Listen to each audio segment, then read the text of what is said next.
Hello and welcome to Nerdrunners. I'm Steph, and joining me tonight is the man with no name, Mark Terwilliger, Vivian Runstable Friend. You got them all. Got them all. Hi, Mark. They were running out of space on my birth certificate, so they had to staple another sheet of paper to it just to fit on all of my names. That just seems wildly impractical.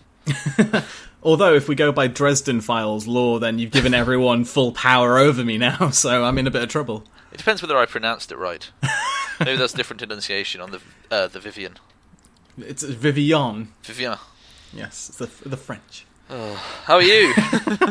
I'm very good, thank you, yes. I am super stoked because Data and Destiny is here. Data and Destiny. The double Ds. I love the fact that we have like an expansion now which is abbreviated to D&D. Yeah. Yeah. It fills me with a slight amount of joy. Especially saying to my wife, I'm just going to town to pick up D&D. And she's like, oh, another D&D thing. Like, no. Netrunner.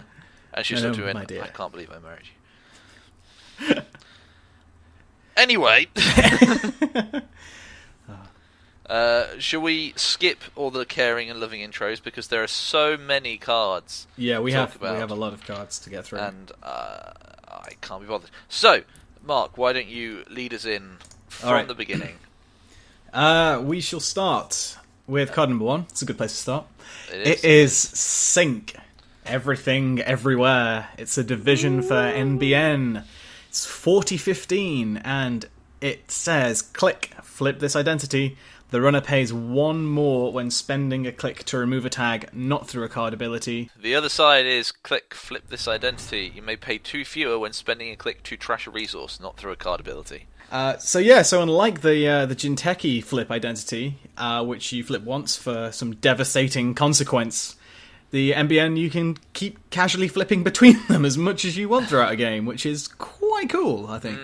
It's a kind of, it's a very dickish card when they go, oh, clear a tag. You're like, no, you don't have enough credits. It's 3 now, remember? It's like, oh, damn it. It's nice to see another flip identity. I, as you know, I'm a big fan of the Jinteki. Yes. What's it? Biotech.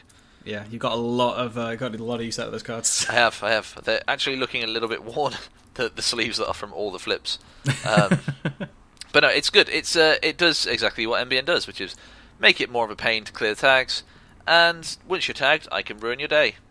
So it's kind of, it's good, the kind of thing where you give them a tag at the end of your go. Flip your identity. They can't clear the tag on the next turn. Then you just go through and I'll get rid of this resource, this resource, this resource, this resource. Yeah, and as well, it's perfect for a criminal. They account siphon you instead of ending up with 6 credits after they clear the tags. Now it's like they question do I want to finish with 4 credits after I've cleared these tags? And then you have things like Crash Space, which give you 2 recurring credits to clear tags, which now won't actually clear 1 tag. So you're going to need some more of your own money to do that as well. Yeah, it's an interesting space, and I see this working very well in possibly some of the Butcher Shop variants we've had recently. NBN tag and back. Or even kind of Psycho Beal ones where it's just they're tagged for life, and if they do try and clear them before you can score out your 7-point Beal, then it's going to cost them way more, take them much longer to do it. I think, pretty cool. It's standard. We'll move on. It's cool. It's a lean deck as well, being 40 cards, so you power through it, and I mean, think how quickly you can get through the World Is Yours deck, with just a few kind of cards that draw you more cards. With Sync, you can have your Butcher Shop terrible Seesaw Scorch combo even faster now, because you start the game with 5, you have 35 cards left in your deck. You've probably seen one of your combo pieces already. Yeah, it's good. Excellent. The next card, card number 2. Would you believe it? Comes after 1. It is New Angeles Soul. Your news. Another new identity. 45-15. Division. Whenever an agenda is scored or stolen, you may play 1 current from HQ or archives, paying its play cost. I like this card because it ruins people's days. No, it's really cool, and I like the fact that you can either run this, and not only that, but NBN has the best, some of the best currents. Some of the best currents, and they're the most currents of any faction currently as well. Ah, I see what you did there. completely unintentional, but I'm really, sure. a little bit proud of myself for it. Good. And not only that, but they have the News Now hour, I think it's called, which is the I think it's an upgrade, could be an asset, which stops the runner from playing their own currents. So not only would you're basically protected for if they score an agenda, then you just put another current out, but you stop the runner if you play that with New Angeles Sol. Stop the runner from playing a current to get rid of your current as well. My favourite one, the New Angeles Sol Media Blitz combo, which is a card we'll come to later, but really upsets the runner if they've got an Astroscript. Astroscript? Is that right? Astroscript pilot program? That's it, yeah. Sorry, my mind shut down for a minute. Yes, if they've got an Astro in hand, it's like, oh good, well, now I can just play this current to immediately copy what was taken. Yeah, that's pretty mean. Well, yeah, we'll definitely talk about that a bit more in a minute, but... Yeah, I think this is, again, it's as you say, and as most people in kind of the Netrunner broadcast community say, it's getting broader. It's more interesting ways to play NBN that isn't hopefully just going to resort in the same old kind of fast advance or scorchy death stuff. Scorchy death. It's my favourite kind of deck. Yeah. But no, it's cool, and I like the fact as well that if, I guess it would even work that the agenda gets scored, the current gets trashed, you then could play the same current. Yep. Now from archives. Yep. So you can put it right back out again. Which so you can go from one Astro token to 2 Astro tokens. Zero Astro tokens to 2 Astro tokens, and then from 2 to 3 really quickly. It's just ridiculous. That's just an interesting space for it. The Sol Fast Advance is something I'm working on. We'll see how that goes. Yeah. And I like the fact you could potentially import like a few different flavors of currents from the different factions. So you could have your enhanced login protocol, cerebral static, and maybe targeted marketing, and a few other of the really cool NBN predictive algorithm or something like that in Sol. And you're pretty much guaranteed always to have one in play. And yeah, with currents as well, they're only ever going to cost up to 3 credits, I think they said.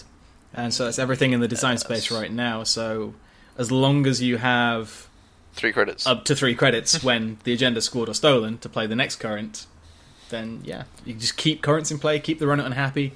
Currents do mean things, so having one basically in play for the entire game, or a selection of different ones in play for the entire game, is just bananas. Yep. And the best thing about sealing an agenda when a current is out as the runner is the current goes away, but not anymore. It's there again, and it could be the same one, or it could be something worse. Oh, this is crazy. I don't know. Right, on to your baby. I know you've got a lot to talk about with this next card. I do. I'm super happy. It's Spark Agency, World's Wide Reach. It's another division, 45-15, and the first time you res an advertisement each turn, the runner loses 1 credit. That's your turn and their turn. My Econ Denial MBN baby deck is finally ready. It's good. I'm happy. Spark is amazing. I've yet to see this proved, listeners, but we will probably be testing it sooner rather than later. So, well, Mark, why don't you wax lyrical about Spark for us? I played a couple of games with it the other night, and it lived up to my wildest dreams. No, it's just starting to get weird. I'm just going to say that now. Okay. You might remember way back in episode 6 or 7, I think. I talked about absolutely not. Right. Some people may remember way back when I was talking about the Econ Denial Near Earth hub deck that I was trying to build that I call Free to Play, and it was the idea was just kind of keep taxing the runner with lots of kind of like annoying economic cards every now and then you'd have predictive algorithm, the current, which you play for 0 credits as well. Good for New Angeles Sol. In there, just an additional 2 credits to steal. You got red herrings, additional 5 credits to steal stuff. You had pop-up window. Basically, it was Spark before I knew Spark existed. Yes. And now Spark is here. I've transposed most of that deck into it. Annoyingly, I created the deck. I'm sitting there thinking, why is my influence counter red? I don't understand. It's like, oh, not every NBN deck is 17 influence. Okay, better dial it back a little bit on some of the splashes. But no, it's fun. Oh, I Well, I said to you before the show, I've called it Mad Men at the moment. It's its working title because not only is it about advertising, but it makes people furious playing against it because you can, in your first turn, you can res that pad campaign you've just played, knock the runner down to 4 credits, and then at the start of their turn, you res another advertisement, maybe another pad campaign, and they go down to 3 credits, and now they're 2 credits away from playing that sure gamble they were going to play click 1, and it is delicious to watch. And especially, I had so much fun with the because a lot of times the runner is on basically no credits, and if they just go like, oh, last click gain a credit, and they go, okay, at the end of your turn, I'll res this Adonis campaign, and then they just lost that credit and that click that they spent. Oh, it's so good, so good. And I found I was basically making Wayland money with Spark. It was ridiculous. Like advert wise, I was playing 3 Adonis, 3 pad, 3 launch campaign, which is also in this pack, which we'll get to at the end. But that's basically another cheap advert to res. 3 product placement, which is so annoying to see when you're the runner, but really great when you're the corp because they have to reveal it. And if they've just done a deep dig on R&D and hit it 2 cards down, you're like, well, I'm in no hurry to draw through my deck. You can keep hitting R&D if you want, but it's going to cost you 2 every time you do it, unless you trash product placement. Oh, it's good. It's so good. What else is in the deck? Yeah, predictive algorithm to just tax them even more when trying to steal stuff. Pop-up window is now -2 credits for the runner and +1 credit for you, which I don't think that could get any better, but it did. What else have I got in there? I've got Caduceus and Pup, just as a kind of... Well, I needed some kind of money-orientated sentries, and they're very taxing. RSVP is great, especially when you have a predictive algorithm or a red herrings out, and it's also super good to put an NAPD behind that, because then the runner certainly can't spend any credits to steal that one. And then also special offer, which is again later in this pack, but that's another advert that you res, and the runner's going to lose money during the run, and then it gains you 5 as well. So yeah, it's so good. Yeah, I honestly can't express how much I've enjoyed Spark so far. It's just... Yeah. And the fact as well, like, if they're approaching a toll booth, they don't know it's a toll booth. You can res, your pad campaign, then res a toll booth, and they have 2 credits, and then they can't get past it. But the funniest thing was in the first game I played, it was against a guy running a Haley deck, and he'd splashed in Bank Job, which obviously I wasn't expecting. But the theme of it was just so beautiful that he'd spent all his money on all the products that I was advertising to him that he had to go and rob a bank to have money to do stuff. Which is... that was just brilliant. Oh. And even against a criminal deck, which was running security testing and Desperado, if you just leave, like, the only server... Like, I left just I put pop-up windows over most of the things they would normally security test. And it's just, yeah, well, you can come in past this pop-up window. I'll keep gaining 1 every time you gain 2 effectively, because you lose the 1, then you're going to get in 3. And it's just like, yeah, you might start to edge me out a little bit, but I have so many adverts I can keep resing. It's just going to keep you poor. Oh, yeah, Spark's great. Play it. It's awesome. It's mostly all I have to say on the topic. I just thought I'd leave you to it for a minute there. Yeah, it's just I got lost in my own world of Spark Agency. Okay. Like they've advertised so well to me. I'm such a preacher. Okay, quick, Steph, what's next? Oh my god, right, we're on to agendas. Hey, cool, it's 15 minutes. It's a 2 advancement, 1 point agenda. Text is, for a click, shuffle 15 minutes into R&D. The Corp can trigger this ability while 15 minutes is in the runner's score area. Limit 1 per tick. Otherwise known as screw your scoring window. It's something that is, well, I like it. I like the combination with this and team sponsorship, which is the HB asset that came out in the Universe of Tomorrow, which is whenever you score an agenda, you may install a card from Archives or HQ, ignoring the install cost. So you score it, or, no, you get it out, they steal it by, sheer luck. It's like, oh, well, it's back in my hand now, and I can get it out again. It's my kind of card. It's a dick card for dick people. Yeah, and it's great as well. Like, I keep imagining the runner and obviously it's unique, so you can only have the 1 of in your deck. Mm-hmm.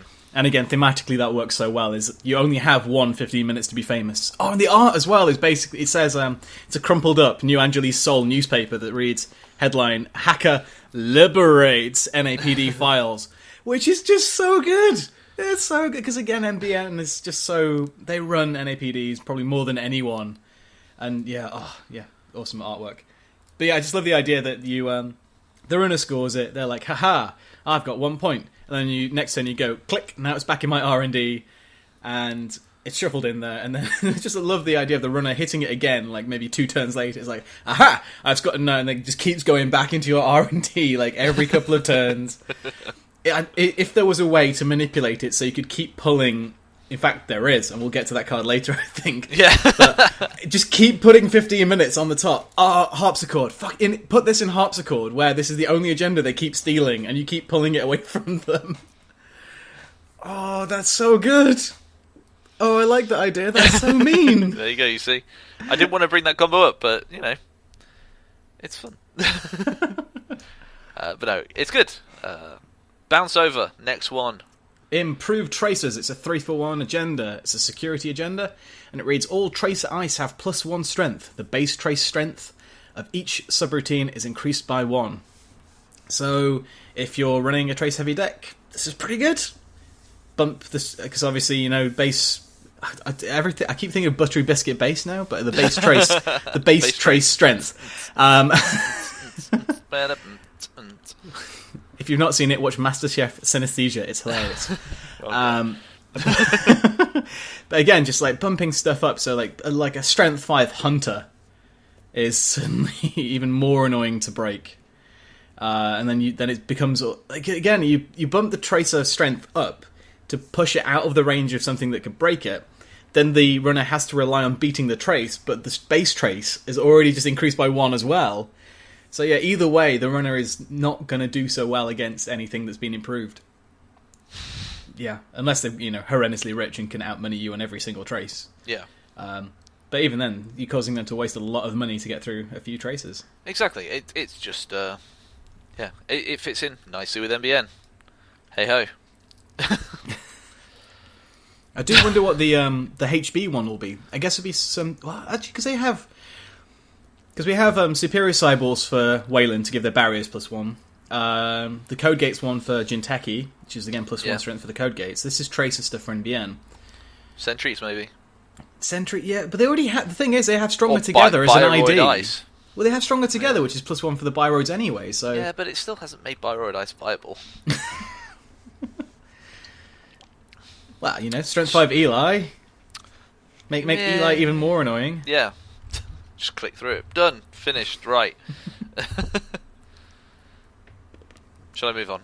Mm-hmm. Sorry, cool. The next card up is Rebranding Team. It is a 4-cost 2-point agenda. All assets gain advertisement.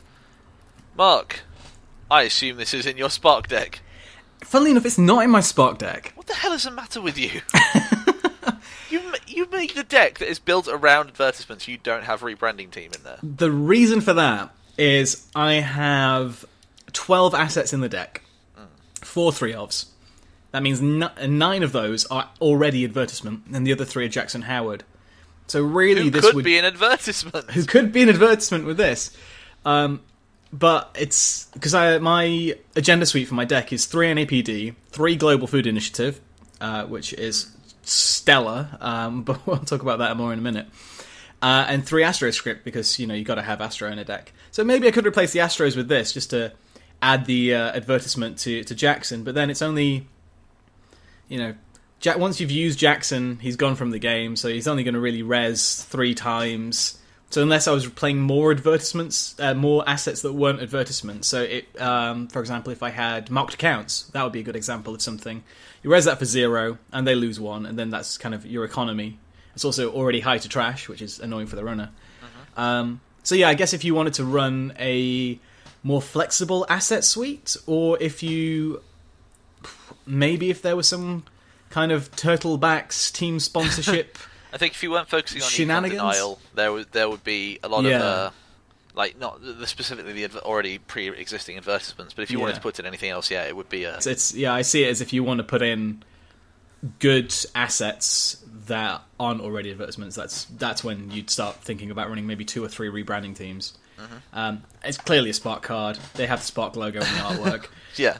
Don't really Sparky, see this Sparky, going Spark, in. Spark. Don't really see this going in many other decks, but I tell you what, I think this is actually a really good thing, despite the fact it seems a really bad card to start with, because this one agenda means that you already have 2 different ways to play Spark in terms of your assets. So you can either go all advertisement to start with, or you go whatever adverts you like, but then have rebranding team on top of that. So you can put in ridiculously high trash cost stuff. I mean, to be fair, quite a few of the adverts are already high trash cost anyway, but yeah, you could focus on marked accounts or any other kind of really cool MBN stuff that you want to res. For example, any of the upcoming assets that we have, like the characters. So then, yeah, obviously you could do your econ denial that way, but obviously not through ones that would get you yourself money. It would just be turning something else to an advert. But still, yeah, it's interesting, and I think, yeah, it opens up a second way to play Spark. Next, we have the cutest artwork in the box, I think. It's Quantum Predictive Model. It's a 3-for-1 security agenda, and it says, if Quantum Predictive Model is accessed from R&D, the runner must reveal it. If the runner is tagged when Quantum Predictive Model is accessed, add it to your score area. And the flavor text just reads, yes and no. And the picture's a cute little kitten. Oh, yes, so cute. Playing with its reflection. Which looks to be a hideous monster cat. Which I'm going to try with this card to coin the term whenever it's whenever you flip it, collapse the wave function. That's the nerdiest reference I've made all day. So, Quantum Predictive Model. It's a really good card. It's like a trap, potentially. Especially if they're either the runners running Tag Me, or you're running Tagging Bag. Because it's very rare that you aren't completely tagging somebody if you're running Tagging Bag. You get to that magical number of, it's like 4 or 5 tags before they go, nah, I can't bother with this. Yeah. And then all of a sudden, they run R&D, they hit this, and then you get a point. And it's like, oh, damn it, okay. Maybe I'll try again another time. And it's like, oh, no. I don't know, I think the problem with maybe some of the taggy decks that I was thinking of with this, it's like, well, maybe you put in Too Good to Be True as well, but then that's another maybe 2 to 3 1-point agendas. But then maybe it's maybe it's a harpsichord, lots of 1-point agendas deck. Yeah. That you then obviously have a higher chance of playing mid-seasons because they lots of chances for them to hit agendas. Or even, I think I saw a really weird harpsichord deck which was all about power shutdown, and you throw everything into archives, and they can't steal the agendas all at once. But yeah, so basically you could, all 3 of these in your archives, the runner's tagged, they hit archives, maybe to do security testing or dirty laundry or something. Then all of a sudden that generates you 3 points.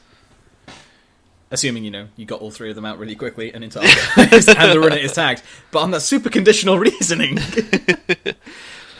Hey, look, we are masters, try to be masters of the jank, so, I'll take it with super reasoning.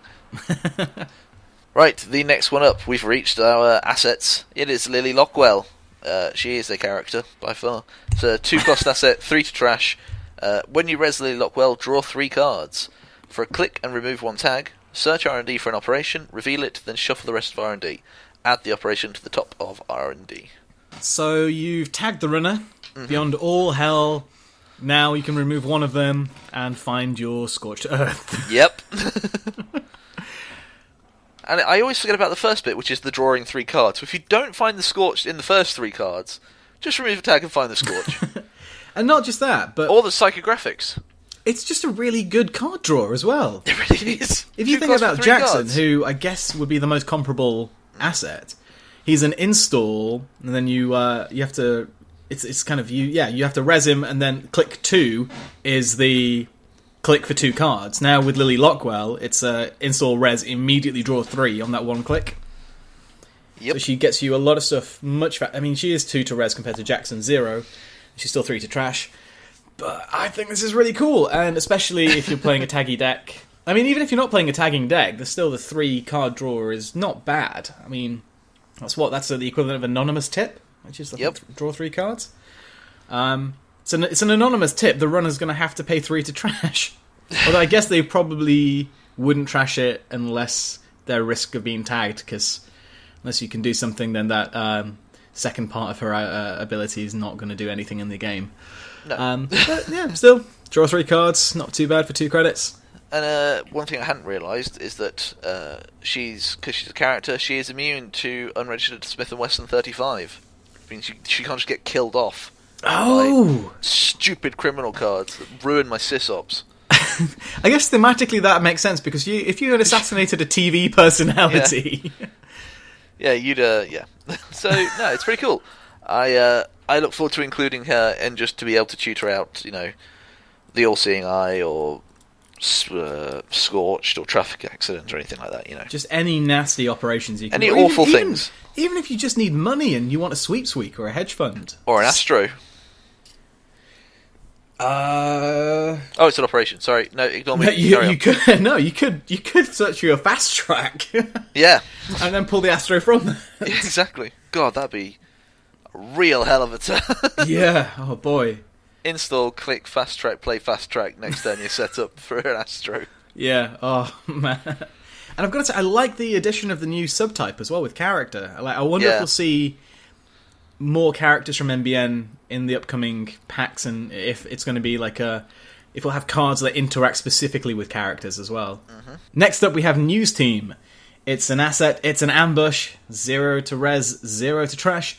If News Team is accessed from R&D, the runner must reveal it. When the runner accesses News Team, he or she must either take 2 tags or add News Team to his or her score area as an agenda worth -1 agenda points. How good is this card? It's such an awesome card. And I do love the fact as well that it can be accessed from archives and it will still fire. So, oh, of course it will, yes. Imagine 3 of these in your archives, and then the runner either has to take 6 tags or -3 points or any combination. Or you turn them into advertisements. Yes.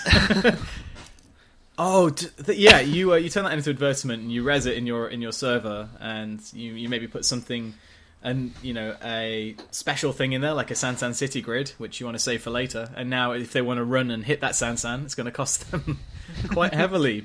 Oh, it's good.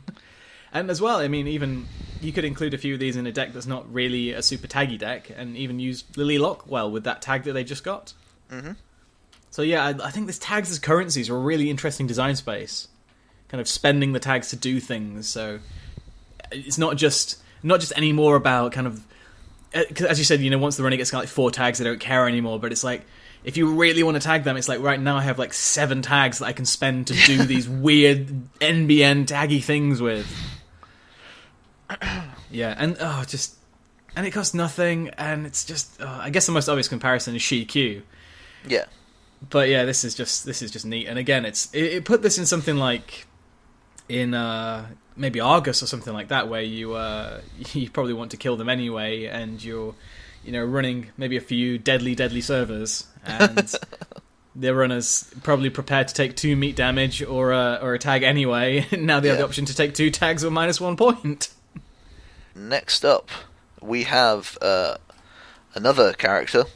It is Shannon Clare. 0 cost to res, 3 to trash. For a click, draw 1 card from the bottom of R&D, and when you trash her, search R&D or archives for an agenda and reveal it. Shuffle the rest of R&D if you searched it, and add the agenda to the bottom of R&D. Right. I don't know about this card. Yeah. I think it's funny, but I don't know what benefits it gives, other than removing things from archives. Or R&D, I suppose. I see this as being... Well, yeah, I guess it's kind of... It's like a minor Jackson. Yeah, I guess kinda. You'd either want to play this when it's maybe close to the end of the game, and you want to make sure the agenda's not going to be stolen on that R&D run where they've got like a lot of medium counters or 2 R&D interfaces out, and you kind of put your most valuable agenda to the bottom. Or if you're in a very low agenda density deck, probably not an NBN one, but maybe something like what's the 6-point government takeover from Wayland, or even Harmony Medtech, where they're probably only running 6 3-point agendas. If you can secure a good chunk of your agenda points at the bottom of your deck. Yeah. It gives you forever to get set up. You don't have to worry about the runner hitting R&D. You're probably not going to have unless anything... they're running showing off. Showing off completely ruins this. Yeah, but no one's running showing off. I mean, maybe they'll start running showing off now. Maybe. So yeah, you can secure your high-value agenda. Say, for example, if you've got the Astro ready to go, the Astro train ready to pull out the station. Choo-choo. And you make sure it's on the bottom of the deck, maybe with a previous Shannon Claire, then you get a new Shannon Claire out since they're unique, and then you draw the Astro that was nice and safe. Yeah. Or if you've been doing any shenanigans with Daily Business Show, and all of a sudden it's like, oh right, I need to get that thing I just put to the bottom of my deck. Maybe you could rescue something with that, perhaps. But no, it's interesting. Like I say, I just... I'd say the thing I find most interesting about this is that her clickability completely comes after her trash ability. So if you want to really benefit from her clickability, you need to have already used and trashed a Shannon Claire to put something at the bottom. Which is, again, quite interesting. The fact that... I suppose unlike Mr. Jackson, you aren't removing him from the game. Then it is only one card. Like I say, cheaper Jackson. I say cheaper. Less good Jackson, maybe. I don't know. I wouldn't say less good. Different Jackson. Different Jackson, yeah. Okay, and next we have Victoria Jenkins. She is the big bad of the NBN executives. She's the top one. She's a 5 influence one. She's 3 to res, 5 to trash. Unique executive. The runner has 1 fewer clicks to spend during his or her turn. Oof. And if Victoria Jenkins is trashed while being accessed, add her to the runner's score area as an agenda worth 2 agenda points. Mm-hmm. So typical top-tier executive problem of being a 2 agenda point person, but also is doing something awesome. Like, I hadn't expected the NBN exec to be click-based. But I guess it kind of makes sense in terms of using clicks to remove tags. Yeah. Kind of? Well, obviously that as a thing, it makes sense. But I guess I'd expected it more to be about, I suppose they have improved tracers to do that, but I thought maybe it would have been about boosting tracers or I don't know. Half the things I can think of now are cards NBN already has, like... what's the really annoying one you played against me? Is it City Surveillance, where you either take a tag or spend the credit to avoid that tag at the start of your turn? But no, I mean, this is great. Put the runner down to 3 clicks. Put this in something like Replicate Perfection and really, really lose all of your friends. This with enhanced login protocol out as well. Oh god, just no bad times. Now for the runner everybody. has 2 clicks. Oh, she's pretty cool. I like her. What are your thoughts, Steph? Exactly the same as yours. She is a horrible pain, much like all the executives. But you know what? I haven't really seen many of the executives being played. Yeah, I think it's the fact that the conditional aspect of if they're trashed, then it's 2 points to the runner. Yeah. And it's kind of this... I think it's still like, if you're a corporation, you either want to be fast advancing or maybe just have 1 secure scoring server. Yeah. Still, interesting. Very interesting. If you can build up a few servers, and I mean... she kind of protects herself in a way, because she's limiting the amount of clicks the runner has to get her and trash her. Yeah. And if you've got things that boost trash cost, like the wonderful encryption protocol, is it? Yes. Yeah, the HB thing that makes it +1 to trash things. She saves her for a little bit. And imagine if you play this and Haas and Director Haas in the same deck. And oh my god. Now you have 4 clicks and the runner has 3. But then you also have 4 agenda points tied up in execs on the board as well. Interesting. But if you have rebranding Team Scored, she docks the runner credit if you're playing Spark. I'm going to say that about all the assets. Yeah, interesting. Right, the next card up is another asset. It is an illicit asset. 0 cost, 6 to trash. When you res Reality 3D, because that's what it's called, take 1 bad pub. When your turn begins, gain 1 or 2 if the runner is tagged. Credits, that is. And lovely artwork of Max flipping off the cameras, watching her. I like the idea of just kind of like an Osborne-style show starring Max. And maybe a few other Anarch runners. I don't really have much more to say about it, really. It's kind of like cool.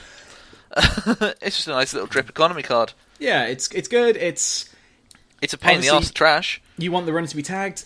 See, this is where. So I was thinking about this the other day because I was running the Team Turtlebacks deck, and that's all about having horrendous amounts of assets. The runner can't spend the time or the money to trash them all. I thought, maybe something like this would fit in. And then I was like, well, I'd have to find a way to tag them first. But I was thinking that you can't really run this with too many other assets or upgrades because you've kind of started. You've already given the runner one bad pub by raising this one. If you wanted to have a couple of these on the go to gain more and more drip economy, kind of more efficient pad campaigns, then you're lowering the trash cost of each Reality 3D with every one you res. Yeah. Which is a bit on the dangerous side. If you're a corporation, you want kind of stable drip economy throughout the game. And you're also giving runners money to spend on tracers and to get through ice and stuff. I think, you maybe don't want to be resing too many of these unless you have a way to clear bad pub in the deck. Because, if you could res this with the runner tagged, be gaining 2, and then immediately clear the bad publicity with, was it Elizabeth Mills or someone who gets rid of bad pub, then, maybe that's... Or maybe you're in a deck which doesn't care at all about bad pub and some kind of Wayland. It's only 2 influence, so it could easily go into a Wayland deck. And that's probably not a bad you idea. You don't really care about the bad pub. You have more tools to remove it. Oh, what was the Oh shit! What was the MBN got? What expose recently? Number of advancement counters on it. When you trash it, you remove that many bad pub. So MBN has in-faction ways to get rid of bad pub. So you can use that with it.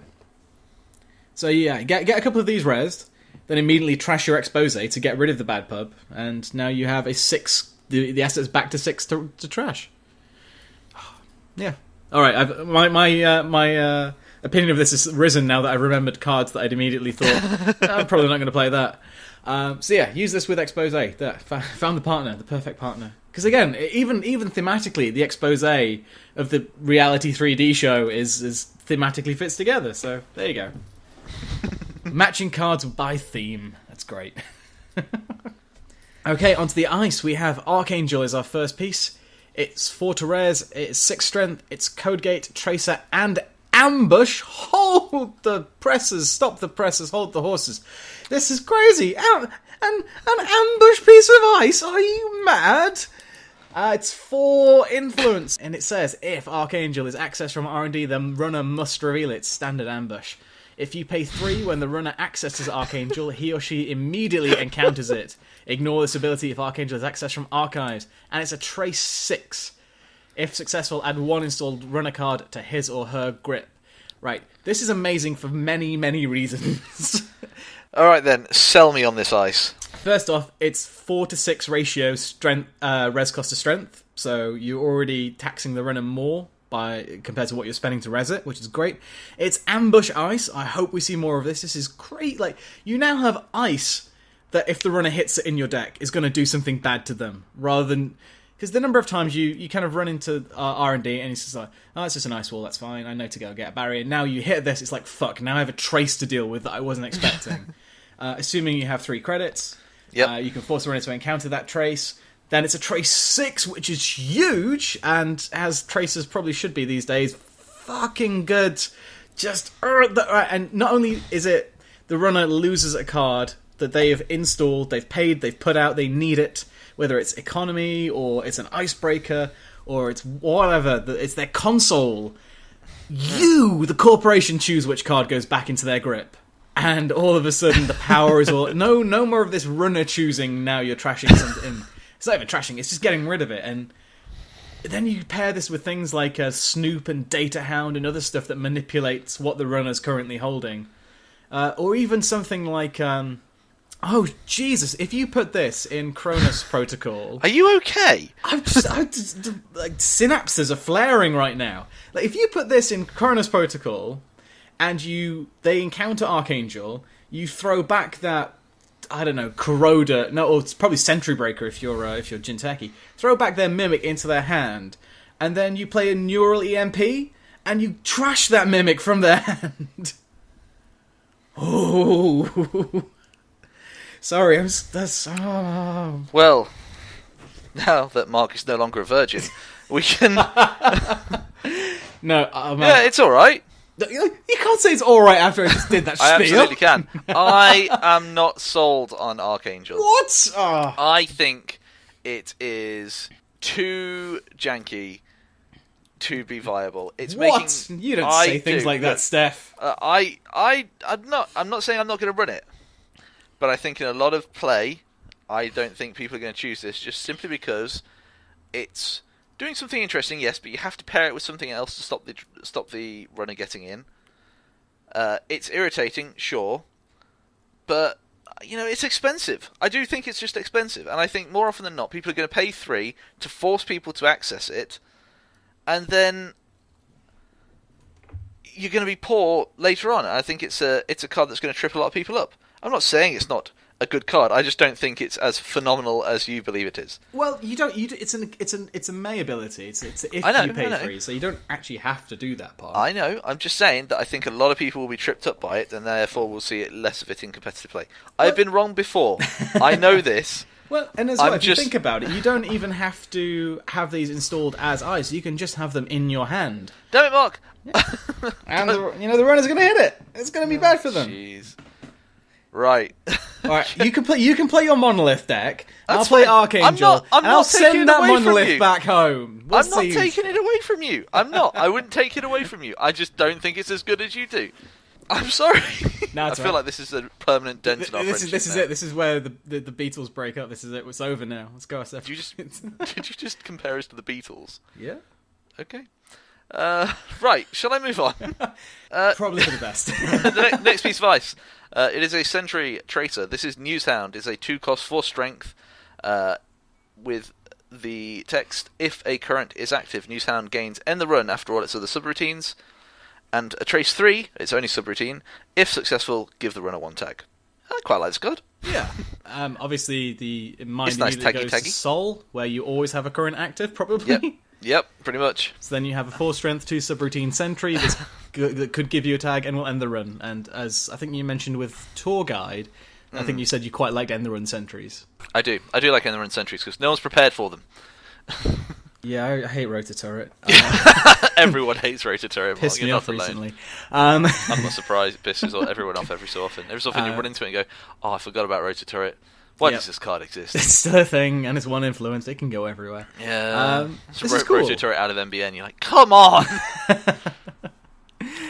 No, this is neat. I don't know if you'd want to be running this as much if you're not really playing currents. I guess that's completely up to the makeup of your deck, and if you wanted a nice Tracy Taggy Sentry in there, regardless of whether it ends the run. But it's the kind of thing that I would probably remove Virgo for out of other decks that I've run Virgo in.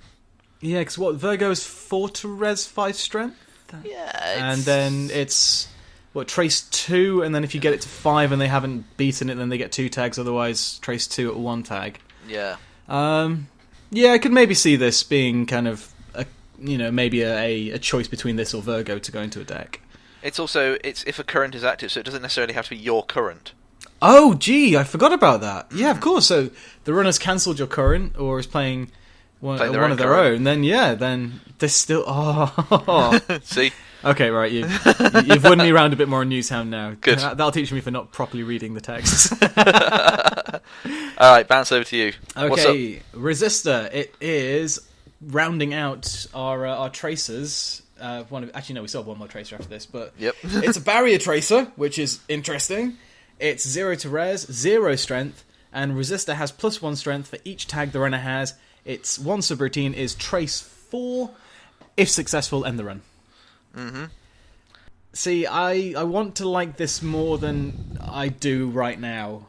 And I like it a lot, simply because I know a lot of people who love to float tags, and this would be a brilliant card for them to try and float tags against. It's like, I mean, I like it for that reason. I like it for the same reason like Pachinko. It's a barrier. It's based around tags. If you're running a taggy deck, then it gives you more options than just kind of wrap around and probably importing a barrier. So more, because I mean, other than that, Pachinko, Resistor, and wraparound, I think the only other barrier NBN has is TMI, which can be a bit of a pain to get rezzed because it's trace. Yeah, if the runner beats the trace, no, it's I think trace 2, and if the runner beats it, then it de-reses straight away, and then you have to spend another 3 to re-res it the next time. But yeah, the reason I'm not as sold on this is because you're too much in love with your other cards. Well, if you have this at a low strength, so 3, 4, 5 strength barrier maybe, then yeah, the runner will probably break it because it won't be too expensive. But if you've mid-seasons the hell out of the runner, they have, like 14 tags, and you're going for the super Beal combo. This at strength 14, I feel all it's going to do is make the runner go and beat the trace 4 and save a bunch of money. Yeah. So unless you can back up the trace 4 with some cash, I guess then I think my problem is like I want to just see this at strength 20 and just laugh at the runner. But that's probably not where this card belongs. I think it belongs at, the runner's got a couple of tags. Maybe even they've just taken 2 tags from News Team. Now you've got a strength 2 barrier, which can end the run if you trace them. Maybe it's where it belongs on kind of the lower end of the tag spectrum, because otherwise then it's just like, dear runner, can you beat trace 4, rather than kind of giving them that option of try and break the strength, try and beat the trace. But still, I like it. It's interesting. I like the traces being explored a lot more with different things other than just sentries, and we've got code gates and barriers that are doing traces as well. It's interesting design space, and the artwork is just really pretty as well. I could see that being like my desktop background. Yeah, it's kind of these nice. little resistors. Little resistors. Yeah. Okay, next one. It's another one for you. Do you want me to read it, or should I just wax lyrical about it in a second? Feel free. All right, I might as well read this one then. I'm going to take a break. It's special offer. It's another ice. It's a trap. It's an advertisement. It's 1 to res. It's 3 strength. Subroutine reads, the corp gains 5 credits. Trash special offer. So unless you're running stuff that can break traps, so your AI breakers, this is pretty much a guaranteed hedge fund for the corporation.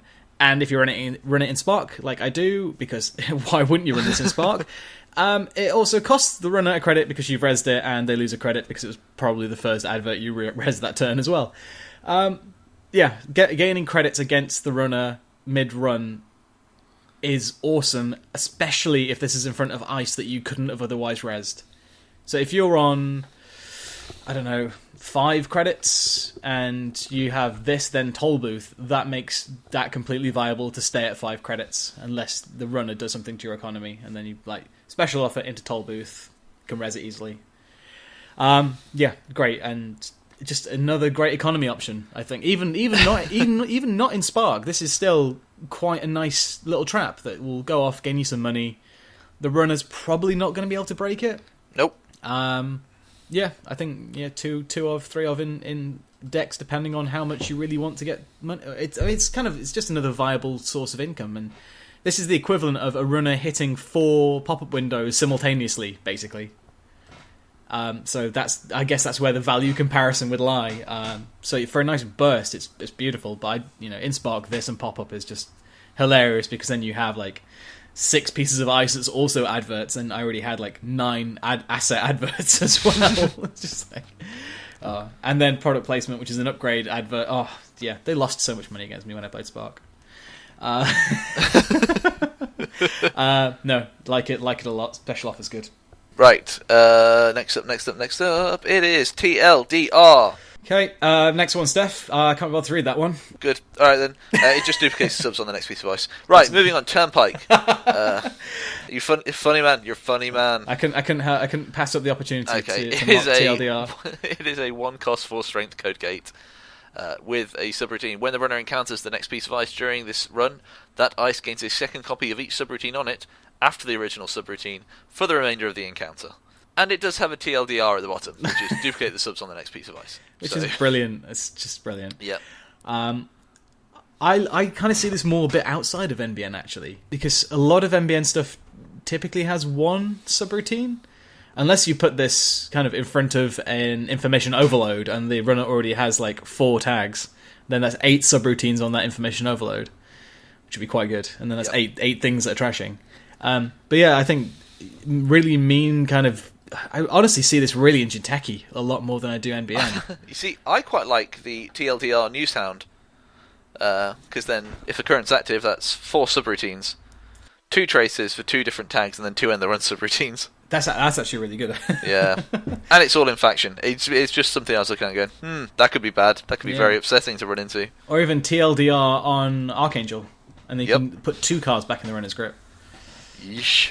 Or TLDR on a special offer, and then you gain 10 credits from a 1 credit res. Good old TLDR. TLDR. Again, the 1 to 4 res strength is such a lovely... I think NBN is probably the king of low res, higher strength ice, and I think every single piece of ice bar resistor, which is 0/0, is cheaper to res than it is to break. I just had a horrible thought. TLDR roto turret.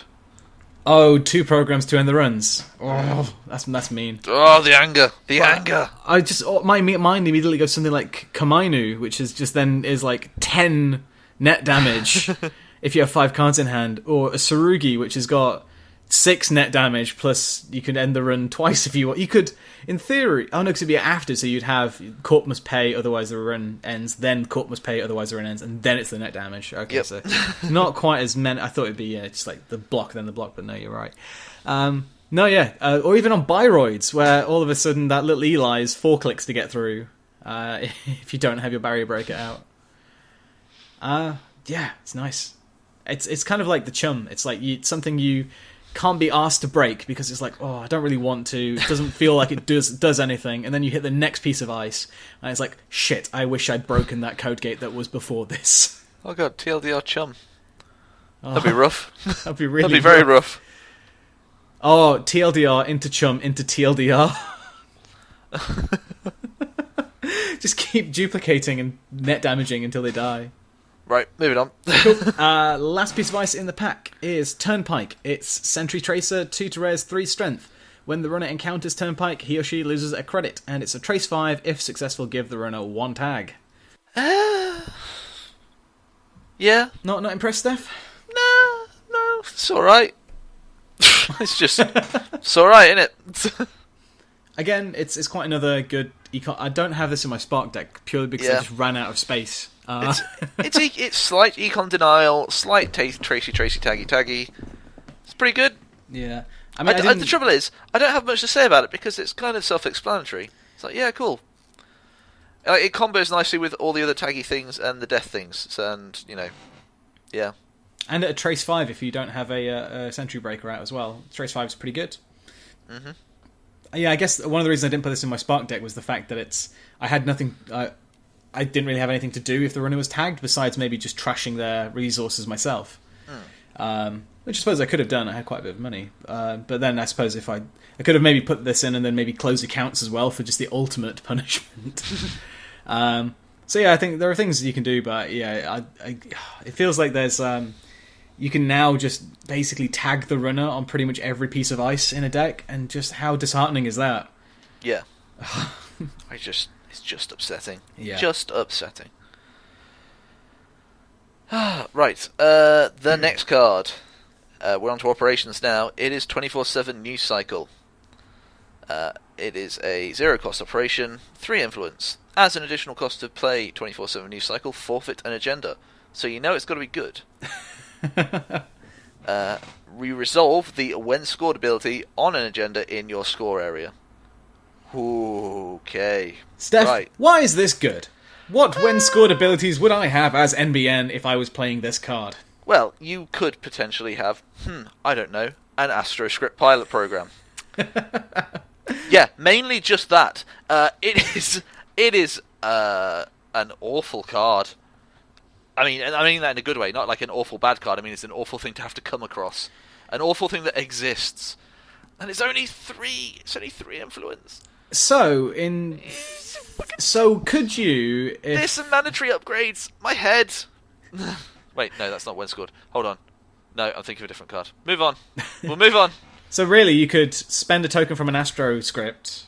I don't know why you do this. We spend a token from an Astro script to advance a card. Play this.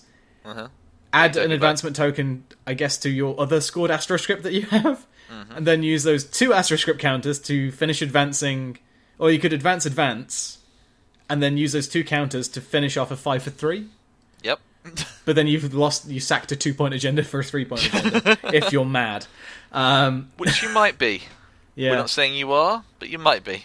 Or you're, running breaking news, and that tag thing is all been and gone, and now you can sack that, and you get another Astro token.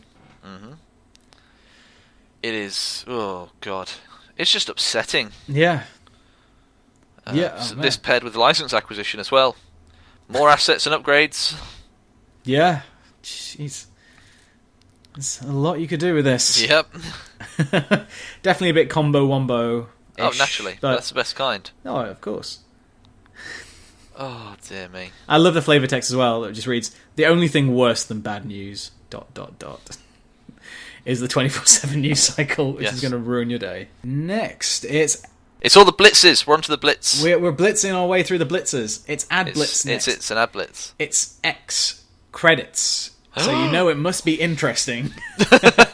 It's a double operation. As an additional cost to players, you spend another click, and you install and res, paying all costs, X advertisements from archives and or HQ, if able, 1 influence.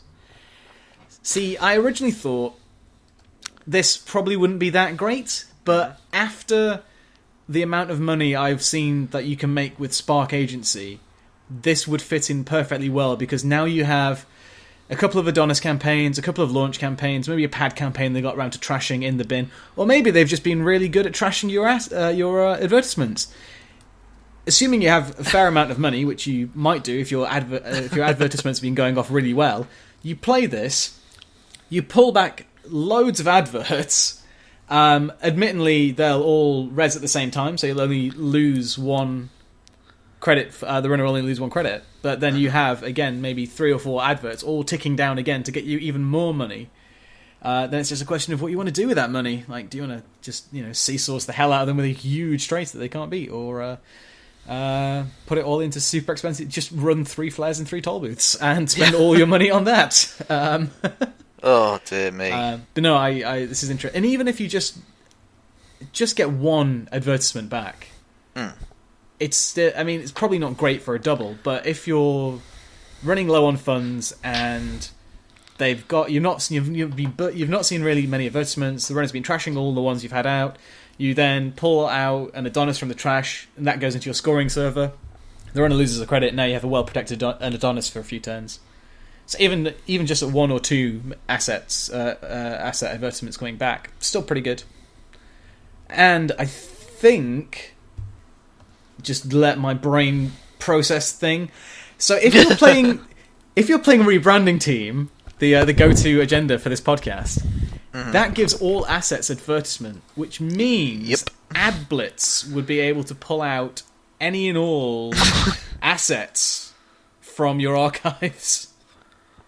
So if the runner's trashed all 3 of your Jacksons and you're incredibly fucked off about that, and you've scored your Rebranding Team, you play this, you pay 0, and you put down 3 Jacksons on the board for absolutely nothing, and now the runner has to trash them all over again. So that's a thing you can do. I don't. My head, it hurts.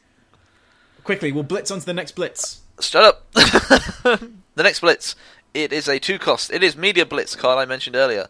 This card is not trashed until another current is played or an agenda is stolen, because it is a current operation. Choose an agenda in the runner score area. Media Blitz gains the text of that agenda. Hey, look, it's another Astro card. Ooh. Trying to think now. That you wouldn't be able to get the agenda counters. It would be more be for stuff like. Oh no, of course, it's when you score, isn't it? Yeah, so it's the. For example, I think Private Security Force would work with this. Yep. So yeah, all of a sudden the runner thinks, haha, you're not doing any meat damage to me. You play this and then you start clicking for meat damage. Or even the crazy one that was on Netrunner DB a little while ago, which was the mandatory upgrades.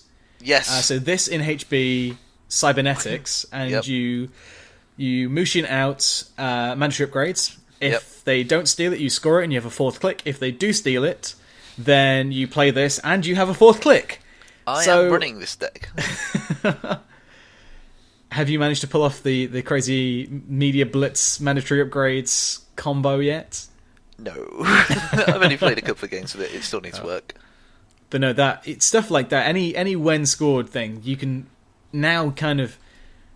Even in something where you want to feed the runner an agenda as well, because you're probably going to kill them, or mid-season them at the very least, then, yeah, you can feed them an agenda which is going to benefit you, that has a when scored ability, and now you can start using it, regardless of the fact you didn't score it, because, media. Blitzing. Hooray! No, this is really cool, and I think this opens up a lot of interesting plays. And even in Sol, where you're always going to have a current in play, pretty much, runner steals an agenda, and it gets rid of the current you had in play. Say it wasn't Media Blitz. You then put Media Blitz into play, and if the agenda they stole is one that had a when scored ability, you can now start using that when scored ability with Blitz, which is an immediate response to the fact they just scored it. It's crazy. So yeah, that's good. I like it. Just NBN is getting some awesome things. It's cool, isn't it? Yeah. It is. Okay, next we have our penultimate operation for the pack. It's the All-Seeing Eye. 1 credit operation, 1 influence. Play only if the runner is tagged. Trash all resources. The runner can remove 1 bad publicity to prevent this. Holy shit. Yep.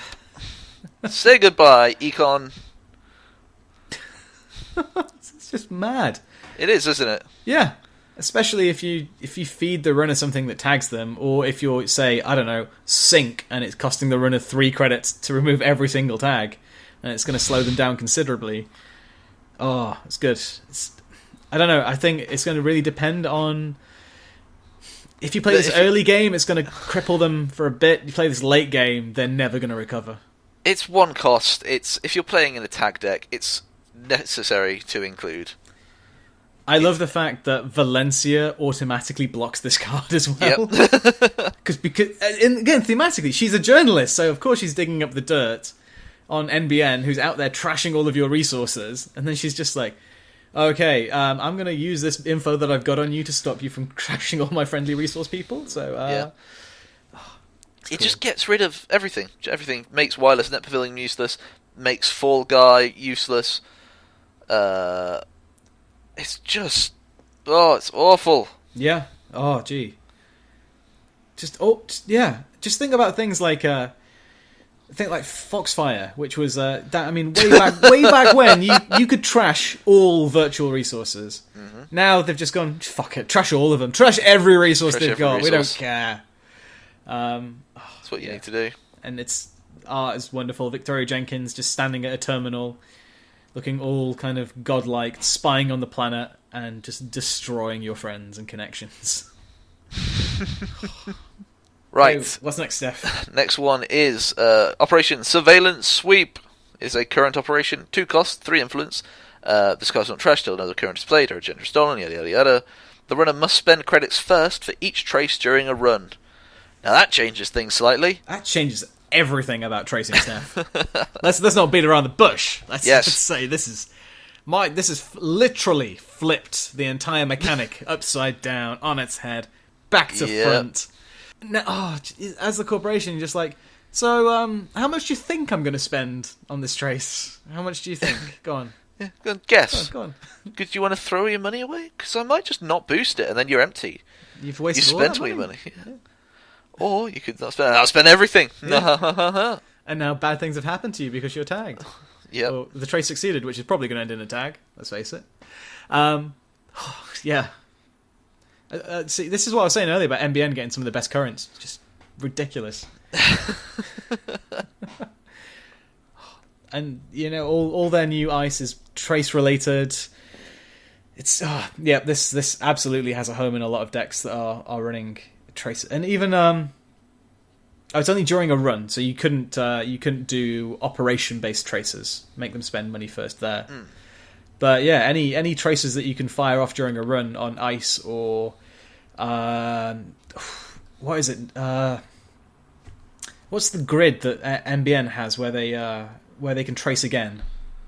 I have no idea. It's not Neo Tokyo. It's something else. NBN has a grid, and they can trace again if there was a successful trace.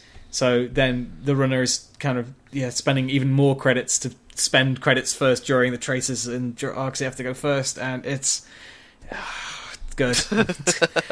This is a problem of doing the big boxes. It's just so exciting. We were like this doing Order and Chaos. It's just, I know we were. It's upsetting, isn't it? Everything oh, God.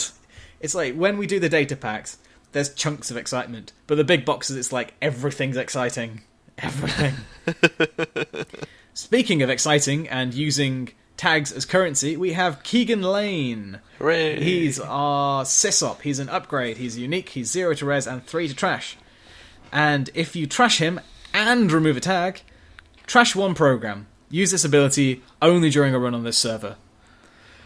So, yeah, you get rid of that program that they needed to break that piece of ice that's coming up next. And suddenly the runner's in a world of hurt. Yep. Especially if you're running up against a rotor turret. Oh, my... Yeah, get rid of their sentry breaker. Then it trashes another program. Yep. Oh, this and Destroyers is going to be... upsetting, I know. This is like the new Cyberdex virus suite of purging their data suckers before they hit that issue they thought they could break. This is that. This is get rid of that pro, and just again it puts it in the corp's hands. It's you trash the program, not the runner. Yep. Fun times. Fun times indeed. Inexplicably fun times. And I love the fact as well. He's just in his computer chair, arms behind his head, chilled out because you can see it just says access denied on his screen. The runner is not getting in.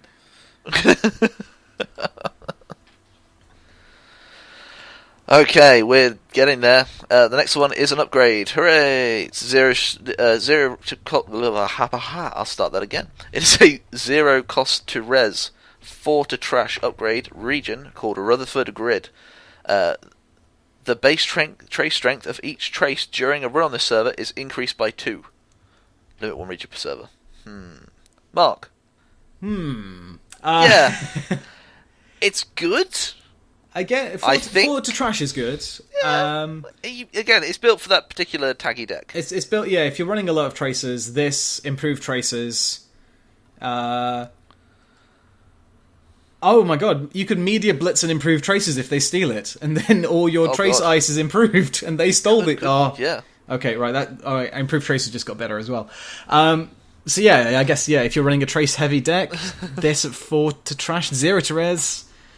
Every trace, it's only on that server, but it's an upgrade, so that can be there protecting an agenda by boosting tracers to do stuff. Yep. Especially if you have end the run tracers. Yeah, it's interesting. And just while we're on the subject of grids, the grid I was thinking of is Chilo City Grid, but it doesn't do what I think, because Chilo City Grid is whenever there is a successful trace during a run on this server, give the runner 1 tag. And I was thinking of Bernice Mai, which is whenever there's a successful run on this server, trace 5, and then if successful, give the runner 1 tag. If unsuccessful, trash Bernice Mai. That's who I was thinking of. Bernice is not a grid. No. Yeah, I think Rutherford's pretty cool. It's another one of these kind of pretty much does what it says cards. You know when this is going to be applicable for your deck. Yeah. You not necessarily need to build around it, but if you've got the space, then you'll probably slot this in and say, yeah, I can bump my tracers up, and then it's going to be annoying for the runner to trash because they're going to have to go through trace ice to get this because you're boosting traces on that server, so of course you want to put trace ice in front of it. Yep. Yeah. And if you're improving your traces as well in that deck, then you're probably just going to be tracing the runner out all the time. So yeah, pretty cool. And you can even it's an upgrade, so you can put it over R&D or HQ. Yeah, which is good. I mean, it's a fairly solid one. I don't know what else to say. Yeah, And again, boosting by 2 is nice. It feels like I think if it was boosting by 1, this would definitely feel like a sad face card. But being 2, it gives it that just bit more oomph and just something like, I think if you put a hunter in front of it, it's either 4 strength sentry or was it like a 6? It'd be 6 trace 6 with this. Is hunter a trace? No, hunter's trace 3 to start with, isn't it? Yes. Hunter trace 5 or strength 4. Choose your poison. I don't know why I keep picking out Hunter. I think because I used to really enjoy playing Hunter. You really like Hunter? Well, it was back in the early days of making news when I was still, a fledgling NBN fan, and I hadn't got around to playing The World Is Yours yet, and I enjoyed Tracers, and there wasn't a lot of them, so you had to use all the neutral ones. Yeah. So it's probably why I've got a soft spot for dear old Hunter. I think as well because it's a 1/4 in terms of res and strength. Okay, on to our agenda of the pack, and one of my new favourite cards. It's Global Food Initiative. It's a 5/3, but hold on a second. It's not really a 5/3, because it's worth 1 fewer agenda points when it's in this runner score area. So it's a 5/3 and a 5/2. Forget quantum predictive model, this is the real Schrodinger's agenda. It's both a 5/3 and not a 5/3 at the same time. And in 2 of the 3 games that I played with this in my Spark deck, because I thought, Spark is probably going to be saying, our Global Food Initiative is pretty good, it's not as bad as you think, doing all the PR and advertising for it. So and it's 1 influence as well, and I had 3 of them in my deck. Didn't really constrict my choices for cards too much for splashing other things, because I think this is just such a good agenda. And then you can basically run like a 9-card NBN deck with 6 2-pointers, and then this 3 times, and then, as happened in 2 of my Spark games, like I was saying, the runner ended up stealing 2 of these and an NAPD, and they were sitting there on 8 points, but were actually on 6 points, and getting even more frustrated because they technically should have won. And seeing the look on a runner's face when they think they just got the winning agenda.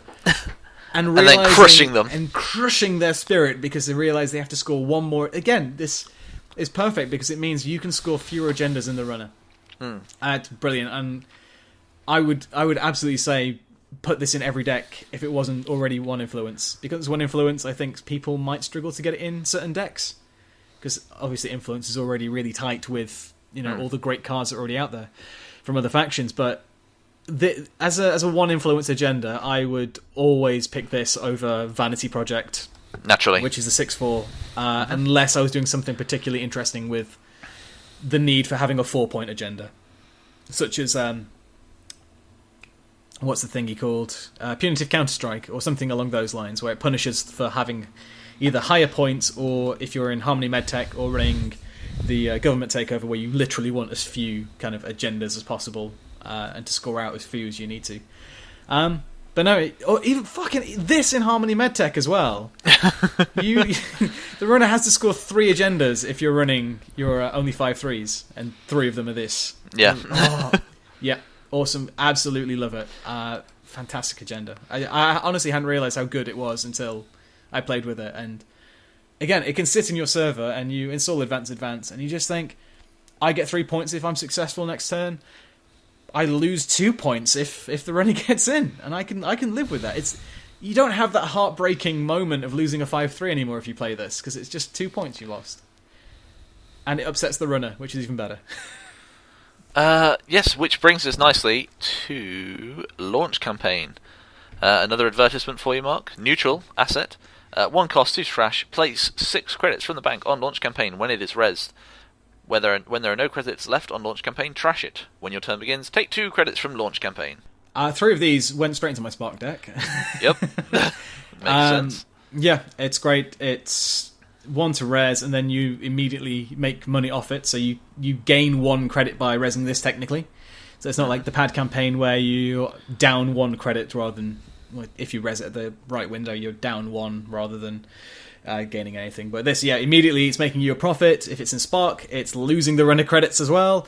It's cheap to res. It's kind of cheap to trash, but the thing I like about this as well is, you know how in HB a lot of the time they tend to put their Adonis in their scoring server because it's protected, it's income for a few turns, and Adonis eventually runs out, goes away, and they can use their scoring server after they've built up and got money. Yes. Launch Campaign is that, but for other decks as well. It's a nice quick. It's basically in your server for like 3 turns. It's gone, then it's gone. And yeah, you can quickly build up. It's only a couple of credits that you get from it, but it's still a nice quick advertisement to get a bit of money. I like it. It's quick, good. it's easy. It's quick, it's easy, and I keep calling it Astro Bar as well because there's a big fuck off flag that says Astro Bar on it, and that's what I read rather than launch campaign. Yep. So I'm just resigned to the fact that it's now called Astro Bar as far as I'm concerned. But no, it's great. I really, really like it. But again, I'm slightly jaded because I was running this in Spark where it shines even brighter. And the very last card, for the corporations at least, is Assassin. 7 to res. So you know it must be mean.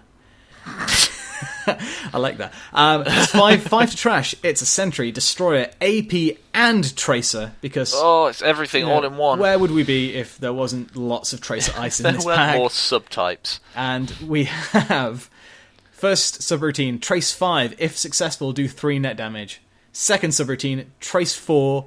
If successful, trash 1 program. Oh boy. Yeah. It's rough. The only way it could be worse if it ended the run, but it doesn't matter because you could put a sub boost on it. Yep, you could do. Make it end the run. It's all the traces. It's going to lead the runner, if they can't break the trash subroutines, to make a very harsh choice. Do you want to boost the trace and defeat the net damage, or boost the trace and defeat the program? Yeah. It's ooh. And if you have what is the bad boy surveillance sweep out, the runner's spending their credits first on these tracers to say how much do you value your life and your programs. Yeah. And a 5 strength sentry is pretty good as well because everyone's running Mimic right now. Naturally. And you could put this defending your Rutherford grid, which is also your scoring server. So those tracers already are Trace 7 and Trace 6. And if you've got an improved tracer scored, it's a strength 6 assassin with on Rutherford grid, Trace 8 and Trace 6. Trace 8 and Trace 7, sorry. So that you can really make this a mean card in a dedicated Tracy annoying deck. And it kind of gives you more kind of win conditions as well, because if you put our lovely friend TLDR in front of Assassin... Good old TLDR. Good old TLDR, you're going to be doing 6 net damage and trashing 2 programs, and you've probably won the game at that point. Yep. Oh, it's awful. Yeah. But, like, this, if this could slot into, like, a fairly decent Jinteki net damage deck as well, then, yeah, that's just equally mean as well. Because not only... Because he doesn't end the run, so if you put this over HQ as a Jinteki, and then you then get them to an offer they can't refuse, and they run this... So I think they have to spend credits first anyway because it's... No, I don't know. Ignore that bit. But either way, if they don't break this stuff on the run and they run into HQ, which is full of snares, because this didn't end the run they're getting through, they're probably hitting that snare as well. Yep. But it would require you to be kind of rich. Well, I mean, you could have like 3 Sundews out and... Yeah. Just be gaining money all the time. That's true. And the one thing I do like about this as well, it's not illicit, because the kind of ice we've seen like this so far tends to be illicit, that does that really kind of big stuff to the runner. Always seems to have that illicit type as well. So now you're doing this, but you're also not getting any bad pub for it as well, which is quite cool. Well, that has brought us to the end of the corpse side of D&D. It's all... Again, making things wider rather than more of the same. Yeah. What's if you had to pick a favourite card now, Steph, out of the 28 corporation cards, God. What would you say? Lily Lockwell. Lily Lockwell. Yep. Why is she your favourite of the pack? Because it's fun to say. No, because she does interesting things. She's good draw. She's good searching. She's a pretty good all-rounder. And it's new kind of character. Yeah. Interesting new subtype. I am going to... I would say Spark, but that's very predictable. I'm actually going to say Global Food Initiative. It's a neutral card in this MBN box, but it's just friggin' great. I can't... Yeah, really good. But yeah, it's, again, just so much good stuff. Like, FFG know how to fill a big box. Oh, yeah. Make it work. And as well, this stuff is not going to rotate out as well. No, so exactly. It makes you feel happy that all their big box stuff is pretty good. And I don't think... with Order and Chaos, we were super happy about stuff, and everything seemed to be great. Honor and Profit had ups and its downs in it. And Honor and Profit, I think, has got better retroactively. So the more stuff that's come out has actually made the cards in Honor and Profit better anyway. Yeah. Creation and Control was great for shapers, other than shaper IDs. Yeah. And great for Professor. And great for neutral cards. Well, yeah. An Exile. Actually, no, Kit was in there, so she was pretty great, actually. But no, yeah, I mean, all the big boxes are just... It's fine, and it's obviously going to lead us to wonder what, if any, their next big box will be. I'm thinking all neutrals. All neutrals? All neutrals. Ooh, that could be interesting, actually. Because, as far as I'm aware, all their other LCGs that they've done, they have stopped doing big boxes after they have done one for every single faction, but typically they do one faction per big box and don't do two at a time. Or technically 4 at a time in this case. So yeah, it'd be interesting to see if they keep supporting the 6 data packs, 1 big box cycle, or if after Mumbad it'll just be a couple of months off and then straight into cycle 6. Hurrah! But what's been revealed by FFG so far? The 4th pack, I think. I think they're up to pack 4, so probably got another 3 months before we find out what their plans are for after Mumbad. Maybe a bit sooner. I don't know.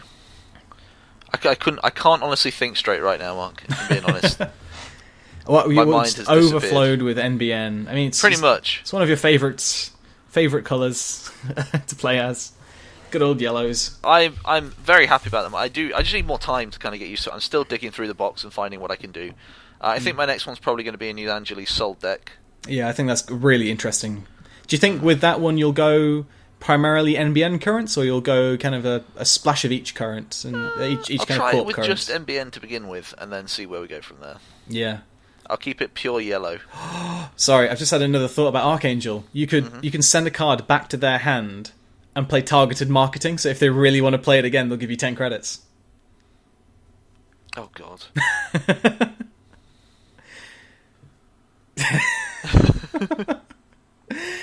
Okay, if in case anyone needed another reason not to already love Archangel. Yeah, exactly. Stupid Archangel. He watches over all of us. Yeah. Still not convinced. Still remain unconvinced. But either way, Mark, why don't you do the end of the show things that you do so well? I will. It feels weird because this is like part 1 of 2. So I know, it's hard, isn't it? I feel like we should be just rolling straight into the runners, but that'll be for next week, I imagine. Yeah, I guess so. So yeah, this was already a long podcast. Imagine if we did all 55 cards in one episode. That would be like a 3.5 hour episode. I'm not sure I'd have the stamina to listen to that. No, we do it for you, listeners. We do it for you, the listeners. Cool. Well, end of the show things are canlaugh.com/nerdrunners is where you'll find the website specifically about the podcast. There's a contact form on the website as well. You can also contact the show at nerdrunnerspodcast@gmail.com. And if you're out there looking for the show, we usually post on Reddit. We're about on NetrunnerDB. I'm Marcus Friend, and Steph is Rin, which is RYNN. We usually tag our decks with Nerdrunners in case you fancy searching that way. And Twitter, if you're interested in following random ramblings whenever we get round to tweeting about something, then it's at Marcus Friend and at House of Moose is where you'll find us. Yeah, well, you'll find Mark. I'm almost never on Twitter. But I appreciate it. Yeah, as an art form. Yes. As a social networking tool. Oh man, my head's just filled with NBN. Right, I've got to go, and you should go as well. Yes. Goodbye, fair listeners. See you next time for part 2.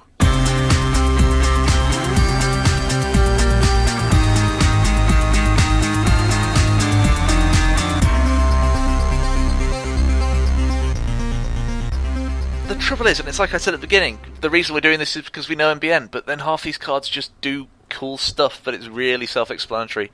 It's like Yeah. anybody who's played, it's like, hey, look, it works with Astro. Hey, look, it's really good for Fast Advance. Hey, look, it's really good for Tag and Bag. It's like, Do you think that's because MBN, with them being the last corporation to get a big box, feel like the most set in their ways right now? maybe it's So- also probably the fact that we see so much Tag and Bag, Yeah. and so it's just like, See, that's why I loved Spark. It was just something completely different, and it was still really annoying for the runners to deal with, and beautiful. the reason I like Sol as well. Yeah, it's another. I think that's what MBN is good at. It's irritating the runner. Yeah. Like, oh no, you can't steal that. You can't steal more than one agenda this turn. Oh no, that current you just got rid of has come back. Oh no, you just lost another credit. Oh, poor you.